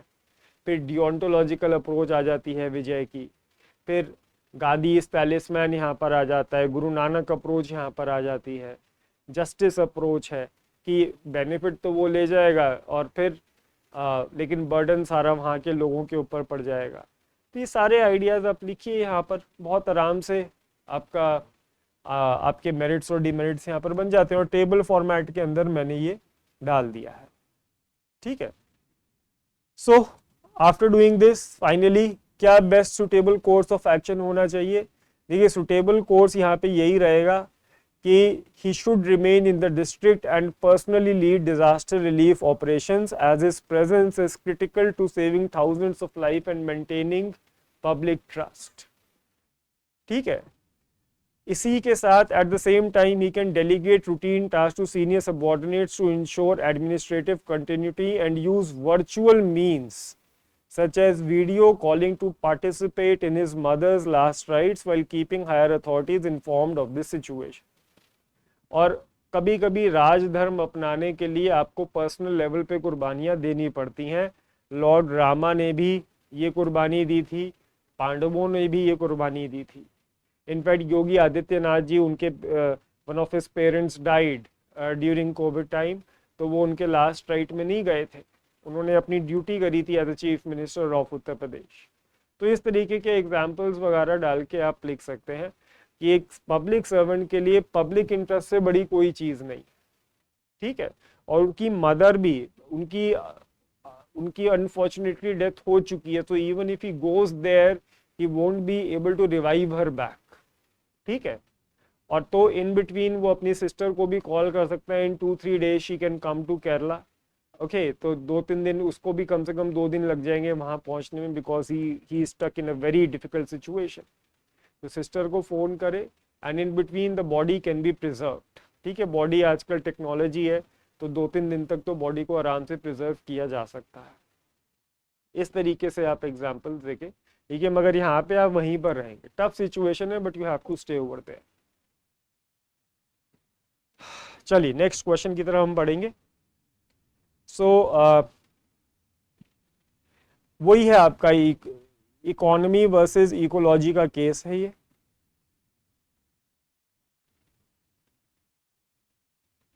दैट DPSPs कहते हैं that the government needs to provide roti kapda and मकान टू ऑल द सिटीजन्स। अब एक प्रोजेक्ट आना है, एक प्रपोज्ड लैंड है जो इकोलॉजिकली सेंसिटिव जोन के अंदर पड़ती है, और ये जो फॉरेस्ट हैं आपके, ये माइक्रो क्लाइमेट, रेनफॉल्स, हैबिटेट हैं वाइल्ड लाइफ के लिए, support soil fertility, prevent soil halogen, sustain livelihood of tribals, nomadic, सारी चीज़ें ये फॉरेस्ट कर रहे हैं। मगर सरकार कह रही है कि भैया इस जंगल को काटो और इसकी जगह गरीब लोगों के लिए घर बनाओ, क्योंकि right to home, right to dignified life basic fundamental rights है। और क्या होगा, ये जंगल वगैरह कट जाएंगे तो लॉ एंड ऑर्डर के अंदर भी थोड़ा सा सुधार आएगा। ठीक है, मतलब वहाँ पे जो एंटी सोशल एलिमेंट्स हैं वो इन जंगलों में जाके छुप जाते। तो ये लिखा है, क्लियरिंग फॉरेस्ट जोन में help to curb anti social animals illicitly using these areas as hideouts. ठीक है, और ये जो फॉरेस्ट एरियाज हैं ये अनसेफ भी हो गए हैं वाइल्ड एनिमल थ्रेट्स की वजह से, और ह्यूमन वाइल्ड लाइफ कॉन्फ्लिक्ट्स भी हो रही हैं। ठीक है, तो अब आपके ऊपर है कि क्या हम डिफॉरेस्टेशन को जस्टिफाई कर सकते हैं in the name of giving houses to the poor. Social justice के नाम पर क्या एनवायरमेंटल के लिए छेड़छाड़ की जा सकती है? तो यही क्वेश्चन पूछ रहे हैं कि कैन डिफॉरेस्टेशन भी, अगर आप ये केस नहीं भी पढ़ते ना पूरा का पूरा, तो सिर्फ क्वेश्चन के बेसिस पर आप इसको आंसर कर सकते थे। कई बार मैं बच्चों को बोलता हूँ क्लास में कि अगर आखिरी में टाइम कम हो तो सीधा क्वेश्चंस पढ़ लो, क्वेश्चन से ही कई बार आंसर निकल आता है। So can deforestation be ethically justified in the pursuit of social welfare objectives like housing for the homeless? Certainly we cannot justify it. देखिए इंट्रोडक्शन कैसे करी है, ये जो डिबेट है इकोनॉमी और इकोलॉजी के बीच में, ये हमेशा सरकार को झेलनी पड़ती है। ठीक है, एक तरफ होमलेस को घर देना है, मगर दूसरी तरफ क्रूशियल इकोनॉमी, इकोलॉजी और इंडिजीनियस सर्वाइवल देखनी है। अब क्या हम डिफॉरेस्टेशन को जस्टिफाई कर सकते हैं? शॉर्ट टर्म में तो ये गरीब को घर दे देगा, लेकिन लॉन्ग टर्म के अंदर क्या होगा? इरिवर्सिबल हार्म होगा बायोडाइवर्सिटी को, ट्राइबल लाइवलीहुड्स को, क्लाइमेट स्टेबिलिटी को। और एक का घर छीन कर हम दूसरे को घर नहीं दे सकते। और आदिवासी का मतलब क्या होता है? जो आदिकाल से वहां पर रह रहा है। तो हम जो वहाँ के जो ओरिजिनल इनहैबिटेंट्स हैं उनकी ज़मीन छीन कर जो बाहर से जो माइग्रेंट्स आए हैं उनको ज़मीन दे दें, ये तो कहीं का भी जस्टिस नहीं रहेगा। और फिर इंटर जनरेशनल जस्टिस भी जा रहा है। हम आज के लोगों को तो मकान दे देंगे, लेकिन what will happen to the next generation? They will suffer because of this action taken by the government. ठीक है, so environment is no one's property to destroy, it's everyone's responsibility to protect. ये ध्यान करना पड़ेगा, तो हम इसको justify नहीं कर सकते। फिर क्या क्या इसमें चैलेंजेस हैं? सोशो इकोनॉमिक चैलेंजेस हैं, कैसे इमीडिएट नीड्स को बैलेंस करना है, हाउसिंग नीड्स को, डीपनिंग इनइक्वालिटीज हैं, ट्राइबल्स और ज़्यादा बुरे स्टेटस में चले जाएंगे, इकोसिस्टम जा रहा है, नॉन इंक्लूसिव ग्रोथ हो रही है, एडमिनिस्ट्रेटिव चैलेंजेस आएंगे, सॉइल इरोजन होगा फ्यूचर में। अभी देखिए चमोली और धराली डिस्ट्रिक्ट के अंदर हमको क्या क्या फेस करना पड़ा, करंट अफेयर्स आप जोड़ सकते हो। फिर कोऑर्डिनेशन गैप है, कैसे आप डिस्प्लेस्ड लोगों को रिहैबिलिटेट करेंगे, इसका एक बहुत बड़ा इशू आ जाता है। एथिकल चैलेंजेस हैं, बिल्कुल राइट बेस्ड है, एक तरफ राइट टू शेल्टर है, दूसरी तरफ there is a duty to preserve nature. Distributive justice का केस आ जाता है, शॉर्ट टर्म पॉपुलिस्ट गेन्स है, लॉन्ग टर्म एथिकल रिस्पॉन्सिबिलिटी है, मीन्स एंड्स का इशू है। तो यहाँ पे हमें गांधी जी का सर्वोदया ही यूज करना पड़ेगा। We all are one family. अगर हम वासुदेव कुटुंबकम की बात करते हैं तो जानवर, पेड़ पौधे, पूरा फ्लोरा एंड फौना हमारे साथ आता है। ट्राइबल्स को हम कैसे इग्नोर कर सकते हैं? और प्रॉब्लम ये नहीं है कि they have come into our area, we are going into their area. Man animal conflict इसी वजह से हो रही है कि एनिमल हमारे एरिया में नहीं आ रहे, हम उनके जंगलों में घुस रहे हैं। So these points you have to write. फिर क्या क्या आपका हो सकता है, यहाँ पे क्या क्या ऑल्टरनेटिव्स हम लोग यूज कर सकते हैं? कि एक तो देखिए ऑल्टरनेटिव, ये इतना ग्रीन लैंड हम क्यों यूज कर रहे हैं? हमारे को तो नॉन एरेबल लैंड या डिग्रेडेड लैंड को यूज करना चाहिए हाउसिंग के लिए। इकोलॉजिकली सेंसिटिव जोन के अंदर जाकर घर बनाने का क्या मतलब है? फिर वर्टिकल हाउसिंग मॉडल्स, लंबे ऊंची मतलब कई मंजिल की इमारत हम लोग बना सकते हैं, तो उसका हॉरिजॉन्टल स्प्रेड कम रहेगा। फॉरेस्ट कम्युनिटी पार्टनरशिप्स हो सकती हैं। इको सेंसिटिव हाउसिंग स्कीम्स हैं, जैसे ग्रीन बिल्डिंग्स की बात हो रही है। फिर जो घर भी आप बना रहे हैं उनको आप मड ब्लॉक्स, बैम्बू वगैरह से बनाइए। Integrated policy, housing with conservation का idea. Law and order concerns हैं, उसको दूसरी तरीके से सॉर्ट आउट करिए, जैसे community policing, surveillance, technology, drones वगैरह का इस्तेमाल करिए। तो इन्वायरमेंट इकोनॉमी को हम लोग अलग अलग नहीं लेके चल सकते। They are both they are actually two sides of the same coin. तो हम अगर इकोलॉजी को सस्टेन नहीं कर पाएंगे तो खुद को भी सस्टेन नहीं कर पाएंगे लॉन्ग टर्म के अंदर। वही जो सेक्शन ए के अंदर इन्वायरमेंट का क्वेश्चन था कि इन्वायरमेंटल हिली रीजन के अंदर जो डेवलपमेंट है उसका क्या केस। तो सेम इन्वायरमेंटल एथिक्स से बताइए, 2 क्वेश्चन पूछनी है एक ही पेपर के अंदर। ओके, चलिए नेक्स्ट क्वेश्चन की तरफ बढ़ेंगे। सुभाष सेक्रेटरी है पीडब्ल्यूडी के अंदर। अगेन अब क्या बोले, यूपीएससी के पास कभी कभी तो मुझे लगता है कि यूपीएससी को केसेस बनाने का कॉन्ट्रैक्ट मुझे देना चाहिए। I would have made better cases. ठीक है, ये रिपीटेटिव केस है, ये सेम केस पहले भी पूछ चुके हैं कि सुभाष सेक्रेटरी है पीडब्ल्यूडी के अंदर। अब अर्बन इंफ्रास्ट्रक्चर डेवलपमेंट बहुत हो रहा है, सुभाष बड़ा बढ़िया काम कर रहा है। ठीक है, अब प्रॉब्लम ये आ रही है कि एक नया रोड कंस्ट्रक्शन प्रोजेक्ट चालू होने वाला है। ठीक है, और आपका जो मिनिस्टर है कह रहा है कि जल्दी से जल्दी इसको करो जिससे उसको पॉलिटिकल माइलेज मिल जाए।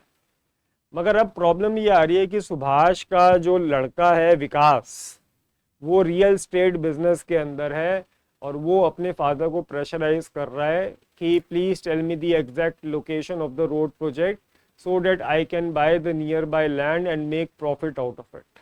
और ये होता भी है, कभी भी अब नेताओं वगैरह को तो पता होता है ज़मीन कहाँ से सड़क कहाँ से निकलनी है, तो फॉरेन हाईवे जहाँ से निकलना होता है उसके आसपास की रोड बहुत महंगी हो जाती है, तो वो पहले उसको सस्ते दामों में खरीद लेते हैं before the announcement of the project. और जैसे ही प्रोजेक्ट अनाउंस होता है वो 10-15 गुना ज़मीन के दाम बढ़ जाते हैं। ओके, तो विकास ये मांग रहा है इंफॉर्मेशन अपने फादर से, और साथ ही साथ जो मिनिस्टर है पीडब्ल्यूडी का वो भी कह रहा है कि भाई मेरा भी एक नेफ्यू है रियल एस्टेट बिजनेस में, उसको भी तुम कोऑपरेट करो उसके साथ भी। तो सुभाष यहाँ पर फंस गया है बुरी तरीके से, and this is a case of conflict of interest. Subhash के लिए कॉन्फ्लिक्ट ऑफ इंटरेस्ट भी यहाँ पर आता है। एक तरफ उसका प्रोफेशनल इंटेग्रिटी है, दूसरी तरफ उसके बच्चे की तरफ अपना प्यार है, और मिनिस्टर की तरफ उसका ओबीडियंस है, लॉयल्टी है। देखिए वही सब है कि क्या क्या एथिकल इश्यूज हैं, क्या क्या ऑप्शंस हैं, क्या करेंगे इस सिचुएशन के अंदर, वही सेम रिपीटेटिव क्वेश्चंस। तो शुरुआत देखिए मैंने कैसे करी है कि Subhash secretary PWD faces a conflict of interest where personal, familial and political pressures conflict with his duty। अब उसको बैलेंस करना है धर्म, fairness, transparency and rule of law को, और किसी भी तरीके की इम्प्रोप्राइटी को उसको अवॉइड करना है। क्या क्या इश्यूज हैं? कॉन्फ्लिक्ट ऑफ इंटरेस्ट है क्योंकि उसका खुद का बेटा रियल स्टेट के अंदर है, नेपोटिज्म, फेवरेटिज्म का प्रेशर है, एक तरफ इंटेग्रिटी है, दूसरी तरफ फैमिली प्रेशर है, प्रोफेशनल अकाउंटेबिलिटी है, आइडियलिज्म और प्रैग्मेटिज्म है। आइडियलिज्म तो कहता है that he should not give information, it's a secret information, तो ये clear cut public impartiality, trust and credibility को डिनाई करता है। पर दूसरी तरफ उसको प्रैग्मेटिक भी होना चाहिए, जब उसका खुद का ही बॉस ये बात कह रहा है तो पॉलिटिकल सपोर्ट उसको मिलेगा, ठीक है। और ये बात कभी खुले में आएगी नहीं क्योंकि एक रेगुलर प्रैक्टिस है, हमेशा होती ही होती है, इस चीज को प्रूव करना बड़ा मुश्किल हो जाता है। फिर ऑप्शंस हैं कि या तो शेयर कर देगा या फिर नहीं करेगा, और तीसरा ऑप्शन है कि रिक्यूज कर जाएगा, भाग जाएगा वहां से, ठीक है। तो करेगा, नहीं करेगा, भाग जाएगा। इसमें एक चौथा ऑप्शन अगर डालना चाहो तो यू कैन राइट कि वो पॉलिटिशियन के नेफ्यू को तो दे देगा, अपने लड़के को नहीं देगा, क्योंकि if he gives information to his own son तो later on there can be a case of impropriety against him, corruption का केस आ सकता है, क्योंकि करप्शन की डेफिनेशन में आता है उसके अपने बेटे को फायदा हो रहा है इसके अंदर, ठीक है। तो करना क्या है इसके अंदर, हम लोग सर्टनली नहीं करने वाले, ऑप्शन 2 और ऑप्शन 3 का हम लोग मिक्स यूज करेंगे, इम्पार्शियलिटी हम लोग रखेंगे, रिक्यूज करेंगे सेंसिटिव डिसीजन से क्योंकि आपका अपना बच्चा रियल स्टेट के अंदर है, सारी जितना भी प्रोसेस उसको प्रॉपरली डॉक्यूमेंट करेंगे, और जितना भी एथिकल कंस्ट्रेंट्स हैं उनको आप कम्युनिकेट करेंगे अपने बेटे को और मिनिस्टर को कि इससे क्या क्या प्रॉब्लम हो सकता है। सिंपल डायरेक्ट क्वेश्चन है, इसमें तो कुछ खास लिखने के लिए है भी नहीं आपका। आइडिया जरूर लिखिए, स्कूल्स आप लिखिए कि जिन गरीब लोगों का हक है उस जमीन के मुआवजे के ऊपर उन लोगों को मिलना चाहिए, okay. And what these real estate people do, they manipulate these poor people, they buy land in cheaper prices and they are the one who actually get all the profits। तो कायदे से गरीब को मिलना चाहिए, और एक तरीके से इनसाइडर्स ट्रेडिंग का भी खेल हो जाता है, तो उसकी बात भी आप कर सकते हैं इसमें, clear cut conflict of interest का केस। चल नेक्स्ट हम लोग बढ़ते हैं क्वेश्चन नंबर 10 कि राजेश एक ग्रुप ए ऑफिसर है, उसका प्रमोशन होने वाला है, ठीक है ना। Rajesh is now sufficient senior and is expecting his next promotion in JAG, junior administrative grade, in the next 1 or 2 years। अब इसकी जो एनुअल अप्रेजल रिपोर्ट्स होती हैं आप लोग जानते हैं, एनुअल कॉन्फिडेंशियल रिपोर्ट्स भी हम इनको बोलते हैं, कि ये पिछले 5-1 साल की रिपोर्ट्स उसकी देखी जाएगी डिपार्टमेंट प्रमोशन कमेटी के द्वारा, ठीक है। अब उसका जो इमीडिएट बॉस है वो ये रिपोर्ट बनाता है, and Rajesh is doing, he is taking some extra steps in order to ensure that the report goes fine. Okay, he is trying to become better in eyes of his senior. In this context, his senior has asked him to pass a project regarding buying of stationery, and senior ने बोला है that the stationery should be bought from this one particular vendor, ठीक है। और जब finally vendor ने quotation भेजा तो quotation was of 35 lakhs. So now the rule is, जो general financial rules हैं, what they say is that if the tender is of more than 30 lakhs, then senior order is required. So usually what people do, it happens in Delhi government also. Okay, कि 10 करोड़ से ऊपर के जो खर्चे हैं उनका audit होता था या फिर हायर सैंक्शंस चाहिए होते थे. So what these officers do, जैसे अगर 20 करोड़ का बिल है, so they will divide it into 2 parts, तो वो 9.8 करोड़ के 2 बिल्स बना देंगे. तो the same practice is happening over here also, कि 35 लाख का बिल है तो आप 17 और 18 लाख के 2 बिल बना दो. ओके, बट अगेन ये क्लियर कट आपका रूल्स का वायलेशन है, परसीव्ड कॉन्फ्लिक्ट ऑफ इंटरेस्ट है. तो उसके सीनियर ने भी उसको यही बोल दिया है. अब राजेश के लिए डिलेमा ये है कि या तो भाई वो क्या कहते हैं, बिल को 2 हिस्सों में बांट ले, and he should please his boss so that he can get favourable comments in annual appraisal report and get promotion, या फिर वो ऐसा ना करे. तो आई होप आपको ये केस समझ आया होगा. ऑप्शंस क्या है अवेलेबल, क्या क्या एथिकल इश्यूज हैं और क्या अप्रोप्रिएट ऑप्शन है. ठीक है, क्लैश है उसके करियर एम्बिशंस के और प्रोफेशनल इंटेग्रिटी के बीच में. स्टेक होल्डर्स यहाँ पर लिख दिए गए हैं. फिर ऑप्शंस क्या है, या तो कंप्लाई कर दो सुपीरियर की इम्प्लिसिट डिमांड की कि split the purchase order into smaller parts each below 30 lakhs to avoid seeking higher sanction. Common practice है और बढ़िया उसको पॉजिटिव एनुअल कॉन्फिडेंशियल रिपोर्ट उसकी बन जाएगी. या फिर वो स्ट्रिक्टली रूल्स को फॉलो करेगा. ठीक है, पूरे फाइल बनाएगा 35 लाख रुपीस का और formally seek the sanction of his superior, but इससे बॉस का डिप्लीजिंग हो जाएगा. या फिर वो अपने तीसरा ऑप्शन आता है, बॉस के साथ वो क्लैरिफिकेशन ले ले, उसको एक फॉर्मली नोट लिखे कि क्या क्या एस्टिमेट कॉस्ट है और उसको रूल्स का ध्यान दिलाए कि अगर 30 लाख से प्लस है तो फिर आपको परमिशन देना पड़ेगा, इसके अंदर आपके सिग्नेचर्स लगेंगे.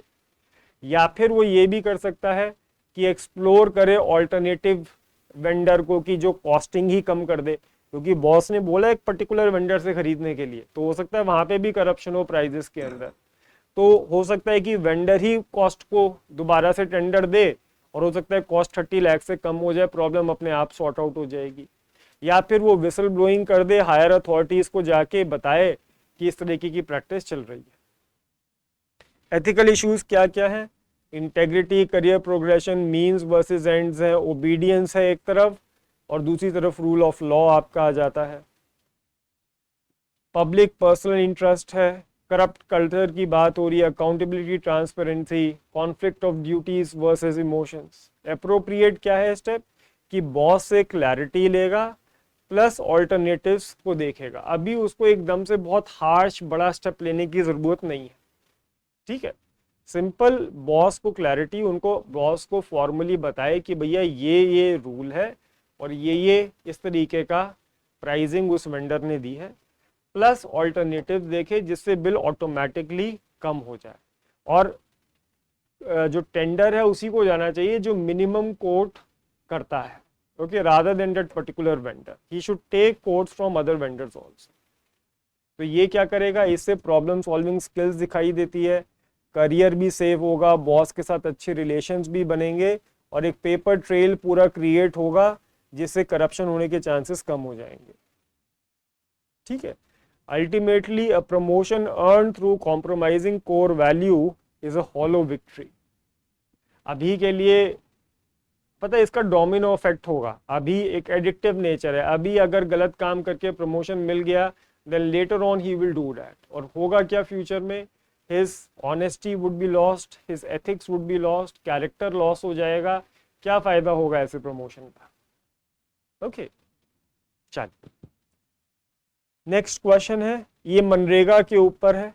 Now see this is something that we often discuss in our classes also.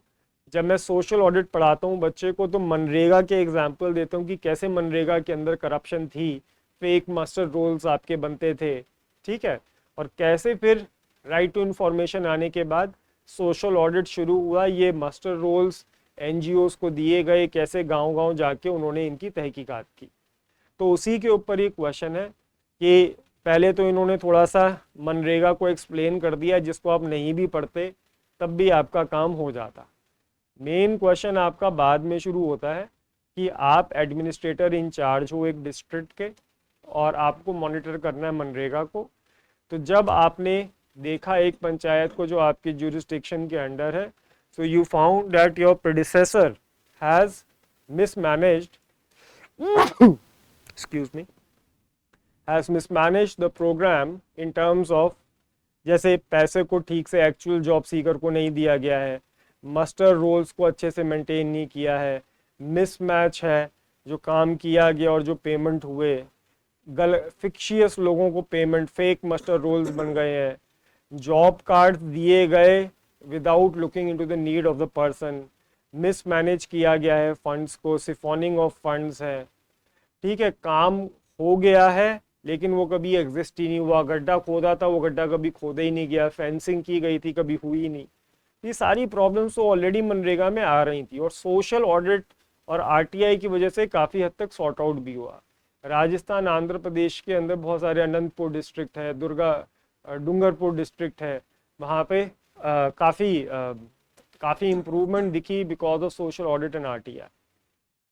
तो आपका क्या रिएक्शन होगा इसके ऊपर, what initiatives you will take and how would you deal with the above situation. तो मनरेगा स्कीम के बारे में कुछ जनरल लिख लीजिए, फिर कैसे राइट टू वर्क और डिग्निटी ऑफ लेबर को इंश्योर करता है, बट और आपका क्या ड्यूटी है कि मेलफियांस को रोकना है, अकाउंटेबिलिटी इंश्योर करनी है, कैसे आप रिएक्ट करेंगे, you will react as per sense of urgency. ठीक है, इमीडिएटली आप क्या करेंगे, इमीडिएट ऑडिट करेंगे, जितने भी क्वेश्चनेबल पेमेंट्स हैं उनको सस्पेंड करेंगे, डायरेक्ट डीबीटी को इंश्योर करेंगे और सोशल ऑडिट और कम्युनिटी पार्टिसिपेशन को इंश्योर करेंगे। ये 3-4 स्टेप्स तो आपने फटाफट ले लिए। स्पेसिफिक इश्यूज की बात आती है, अब एक एक करके इश्यूज को हम सॉर्ट आउट करेंगे। जैसे अगर पैसा अच्छे से डिसबर्स नहीं हुआ है तो क्रॉस वेरीफाई करेंगे जॉब कार्ड होल्डर्स का, ठीक है, with Aadhaar, bank accounts, jam, Trinity वगैरह का इस्तेमाल करेंगे। मास्टर रोल ठीक से मेंटेन नहीं है तो उनको डिजिटाइज कीजिए, सभी मास्टर रोल्स को उनको वॉलेंटरली डिस्क्लोज कीजिए डिस्ट्रिक्ट वेबसाइट के ऊपर, जन लोक अदालत लगाइए इसके लिए, ठीक है। वर्क और पेमेंट्स के हैं तो जियो टैगिंग ऑफ वर्क किया जा सकता है, थर्ड पार्टी इंस्पेक्शन है, आधार बेस्ड ऑथेंटिकेशन डीबीटीज यूज कर सकते हैं, ग्राम सभा वेरिफिकेशंस किए जा सकते हैं, विजिलेंस कमिटीज को लाया जा सकता है for the siphoning of funds. Non existent work है तो फिजिकल वेरिफिकेशन आप कराइए इन सब कामों का कि ये काम हुए हैं कि नहीं हुए हैं, ठीक है। तो करना क्या है, कैसे आप डील करेंगे, I will deal with the situation with firm transparency and focus on justice. Balance approach करेंगे, डिसिप्लिनरी एक्शन भी लेंगे और कैपेसिटी बिल्डिंग भी करेंगे, ठीक है। दोनों कामों को हमें इकट्ठे करना है। एथिकल लीडरशिप हम लोगों को दिखानी है, कम्युनिटी एम्पावरमेंट करनी, अंदर से भी अपना सिस्टम को इंश्योर करेंगे, बढ़िया बनाएंगे, टेक्नोलॉजी और क्या कहते हैं, टेक्नोलॉजी और डिसेंट्रलाइजेशन करके, और आउटसाइड एजेंसीज जो 73rd 74th अमेंडमेंट एक्ट के थ्रू जो पंचायती राज इंस्टीट्यूशन है उनको भी स्ट्रेंथन करेंगे। ओके, कुछ स्टूडेंट्स को इस वाली केस स्टडी में मुश्किल आई, मे बी बिकॉज टाइम का क्रंच था या फिर केस थोड़ा सा लंबा था, थोड़ा सा प्रॉब्लम इस वाले केस में आया, but it wasn't a big thing, क्योंकि जब मैं अटेम्प्ट दे रहा था 2006 में ही आए थे, 2005 में मैंने अटेम्प्ट देने शुरू किए थे, तो हमने 5 साल आरटीआई और मनरेगा के हर साल क्वेश्चन आता था मेरे मेंस के अंदर, ठीक है। तो मेरे को शायद ये क्वेश्चन ईजी लग रहा होगा, but for you may be it's a bit difficult, ठीक है। बट थोड़ा सा आप कॉमन सेंस लगाएंगे तो ये इजीली हो सकता है। चलिए let's move to the next question now. Last question है हमारा, ये अगेन इंटरनेशनल थीम है आपका, इसका इंटरनेशनल रिलेशंस रिफ्यूजी क्राइसिस के ऊपर है कि आप डिविजनल कमिश्नर हैं। Ashok is a divisional commissioner in one of the border districts of the north east state. अब क्या हुआ, जो बॉर्डरिंग कंट्री है उसमें अभी रिबेलियन हुआ and military has taken over the government. अब सिविल वॉर का सिचुएशन वहाँ पे हो गया, इंटरनल सिचुएशन बहुत ज़्यादा ख़राब है, रिबेल ग्रुप्स आ गए हैं, कुछ एरियाज बॉर्डर एरियाज़ को उन्होंने अपने कब्जे में भी ले लिया है, और बहुत ज़्यादा इंटेंस फाइट की वजह से between the rebellions and the military government lot of civilian casualties have been there. तो अब इस कॉन्टेक्स्ट में अशोक को एक खबर मिलती है कि around 250 people, mainly women and children, they are trying to cross over to our side of the border, और उनके साथ 10 सोल्जर्स भी हैं जो वेपन्स हैं और मिलिट्री यूनिफॉर्म के अंदर हैं। They also want to cross the border, ठीक है। और women and children, they are crying, they are begging for help, some of them are injured also, okay, bleeding भी कर रहे हैं, they need immediate medical care. Now Ashok tried to contact the Home Secretary in the state, but because of weak connectivity he is not able to do that. Weather is also not good. तो क्या options हैं, क्या ethical legal dilemmas हैं, which option is most appropriate, what extra precautionary measure he will take to deal with the soldiers in uniform. Simple direct questions. Again refugee crisis को लेके कुछ आप डाल दीजिए कि this is a very intense, it's a global problem which many countries are facing, और India despite of not being a signatory to any regional और local refugee convention, yet India always has a very positive approach towards refugees. ऐसा करके कुछ आप लिख सकते हैं कि वासुदेव कुटुंबकम वगैरह में हम लोग बिलीव करते हैं। की स्टेक होल्डर्स आप यहाँ पे लिख सकते हैं, डायग्रामेटिक फॉर्म में करिएगा। ऑप्शन क्या है, इमीडिएटली ह्यूमैनिटेरियन एड दे दीजिए, ठीक है, कि सबको भैया बुला लो, सबको सेवा पानी करो, मेडिकल हेल्प वगैरह दो, या सेलेक्टिव एंट्री करवा दो कि we will allow women and children but not the soldiers. Complete denial कर दो, सबको ही मना कर दो कि भैया सीनियर की परमिशन के बिना नहीं कर सकते, सिक्योरिटी लीगल प्रोटोकॉल। यहाँ पे चौथा है detain and disarm, allow the entire group to cross but immediately detain and disarm the soldiers, segregating them from the civilians from processing। तो इससे सॉर्ट आउट हो जाएगी चीजें। फिर लीगल है, humanitarian duty versus security concern, short term long term, patriotism versus altruism, ये सब आपके इश्यूज हैं जो 85 बार हम लोगों ने अपनी क्लास के अंदर किए होंगे। Okay, there is nothing new in that. Legal dilemmas में आप लिख सकते हैं जो इंटरनेशनल प्रोटोकॉल्स हैं उनकी बात, बीएनएस के अंडर हमारा क्या है, इंटरनेशनल लॉ के अंदर क्या चीज़ कहते हैं, 2-3 पॉइंट्स यहाँ पे लिख दो, कुछ नहीं। रेकमेंडेड ऑप्शन कौन सा होगा, ऑप्शन नंबर 4 कि सेलेक्टिव एंट्री करवा के और डिटेन एंड डिसआर्म करवाएंगे, ठीक है। सभी सिविलियंस को तो हम लोग हेल्प आउट करेंगे, हमारा डीपीएसपीज वगैरह ये सब कहते हैं, और जो 10 सोल्जर्स हैं उनके साथ कंडीशनल उनकी एंट्री कराएंगे कि they must immediately surrender all their weapons and equipment and they should be treated as asylum seekers और डिटेनीज। और क्यों अप्रोप्रिएट है, क्योंकि ये क्रूशल बैलेंस होता है। देखो, कोई भी अपनी कंट्री छोड़कर दूसरी कंट्री में नहीं आना चाहेगा अगर उसकी अपनी कंट्री सेफ है। कौन अपनी मदरलैंड छोड़कर आना चाहता है, ठीक है। And already the children are dying, we know that the condition over there is not good. तो ये प्रैग्मेटिक सॉल्यूशन है, उससे क्या होगा, और ज़्यादा injustice, terrorism, human rights violation होगा। और इंडिया खुद को विश्व गुरु कहता है, okay, we have this superior position in the Indian subcontinent, तो हमारा ड्यूटी भी बनता है कि हम लोगों की मदद करें। हाँ, बॉर्डर गार्डिंग पुलिस है तो थोड़ा सा डिस्टेंस रखेंगे, उनकी आइडेंटिटी कार्ड्स वगैरह को देखेंगे कि कहीं वो टेररिस्ट वगैरह तो नहीं है, सिविलियन से सेग्रीगेट करेंगे, क्लियर कम्युनिकेशन चैनल स्टैब्लिश करेंगे। 2-3 फालतू क्वेश्चन है ये लास्ट में जोड़ दिया है इन्होंने, बैकअप सिक्योरिटी सपोर्ट को बुलाएंगे, डॉक्यूमेंट्स मांगेंगे, तो 3-4 पॉइंट्स आप इसमें लिख दीजिए। इस टाइप के क्वेश्चन एक आध बार पहले भी पूछा गया है कि व्हाट एक्स्ट्रा, जैसे last year there was a question on naxalism, तो उसमें some women tribals were moving towards you, you are an army commander, तो आप वुमेन को लेके क्या एक्स्ट्रा प्रिकॉशनरी मेजर्स रखेंगे, it was asked last year. ठीक है, तो इस बार इनका पूछ लिया। तो 3-4 वही मैंने कहा ना कि if you have done your last, कितना हो गया 13 से लेके 20, I think 12 papers, 13 papers are there now, तो इन्हीं पेपर्स को आप अच्छे से कर लो, you will be able to solve any case. Most of the questions are repetitive in nature.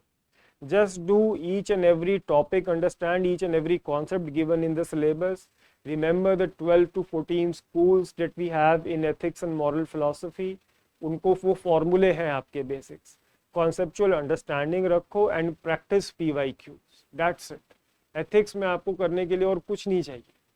कोई भी करंट अफेयर्स पढ़ो, also look it from the ethical angle, that's it. और क्या करना है आपको, ये 3-4 चीज़ें करो, your essay will happen, your ethics will happen, 2-3 questions from paper 3 and paper 2 and paper 3 GS papers will happen, plus at least 2-3 questions from interview are also there on ethics. Situational case studies पूछ लेंगे, ethics में जो topics हैं उनके regarding आपसे questions पूछ लेंगे, पूछते हैं अक्सर बच्चे मेरे पास आकर बताते हैं। सो थोड़ा सा सिलेबस है। Imagine during our time there was one full optional paper, तो 2 ऑप्शनल हम लोगों को पढ़ने पड़ते हैं। The work was tremendous, huge, समझ रहे हैं। और आप लोगों को एक एथिक्स का पेपर करना है, syllabus for which you can easily cover in 7-8 days. Optional का एक ऑप्शनल करने में कम से कम 2 महीने लगते हैं, और यहाँ पे एक एथिक्स का पेपर है जो 10 दिन में हो रहा है। तो if you put a little extra effort, you can easily have around 30 to 40 marks jump in your mains exam. So please take this paper very seriously. Again, this is my request to all of you. जो एक देखिए, market में most of the students they are not preparing for mains, they are preparing for prelims. लेकिन जो serious student है, he is preparing for mains. और जो serious candidate होता है वो ethics को deny, उसको ignore या avoid नहीं कर सकता। ठीक है। So if you think that you are a serious student, please take ethics paper seriously. This year again, UPSC has given the evidence that why ethics has become the most important paper. All right. So I think the model answer would be available to you with this video. So that will be all for this year. Next year, certainly again, with the next model answer, I will meet you. So thank you very much and all the best. Dear students, हमारे channel को like, share, subscribe करें और अपनी तैयारी को और बेहतर बनाएं।